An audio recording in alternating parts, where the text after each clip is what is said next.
ఇండియాలో బజ్జీలు తినాలనిపిస్తుందని చెప్పి బజ్జీల బండి వాడి దగ్గరికి వెళ్ళి క్యాష్ లేకపోయినా కానీ యూపీఐ ట్రాన్సాక్షన్ అంటే ఒక ఫోన్ తీసుకొని వెళ్ళి మనం బజ్జీలు తెచ్చుకుంటాం.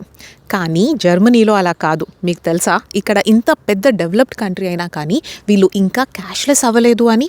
Yes, so this is one of the biggest cultural shocks. ఇక్కడ క్యాష్ అనేది కంపల్సరీగా క్యారీ చేయాల్సి ఉంటుంది.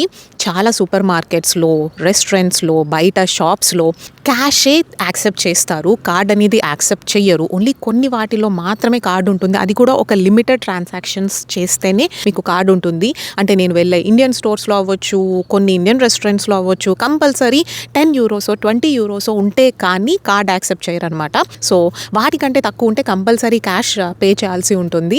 నేను ఒకసారి ఐస్ క్రీమ్ షాప్కి వెళ్ళి ఐస్ క్రీమ్ తీసుకొని కార్డ్ ఇచ్చాను అనమాట. వాళ్ళు స్ట్రైట్గా నోర్ బార్గెల్డ్ అన్నారు.